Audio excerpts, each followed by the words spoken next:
আমাদের মূল দাওয়াত আল্লাহ সুবহানাহু ওয়া তাআলা কে, তার গুণ, তার পরিচয়ের দাওয়াত, তার উপর সঠিক বিশ্বাস, সঠিক আকীদার দাওয়াত, মানুষকে তার সৃষ্টিকর্তার সঠিক পরিচয় চিনানোর দাওয়াত, মুসলমানদেরকে হিন্দুদের থেকে আলাদা করার দাওয়াত। এই ভারত উপমহাদেশে দীর্ঘদিন যাবৎ মুসলমানেরা হিন্দুদের সাথে আছে। এই জন্য মুসলমানদের সব কৃষ্টি কালচার কাদের সাথে মিলে? হিন্দুদের সাথে মিলে। মুসলমানদের বিবাহ অনুষ্ঠানের ৮০ থেকে ৯০% অনুষ্ঠান হিন্দুদের বিবাহ থেকে আমদানি করা। এরকম মুসলমানদের ইবাদত বন্দিগি থেকে শুরু করে সকল ক্ষেত্রে হিন্দু সংস্কৃতির প্রভাব রয়েছে। তো এই হিন্দু সংস্কৃতির প্রভাব থেকে বের করে আনতে হলে তাওহীদ জানতে হবে।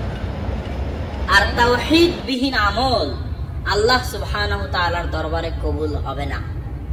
তাওহীদই সকল সফলতার চাবিকাঠি, তাওহীদই জান্নাতের চাবিকাঠি, তাওহীদ দিয়েই জাহান্নামের আগুন থেকে বাঁচা সম্ভব।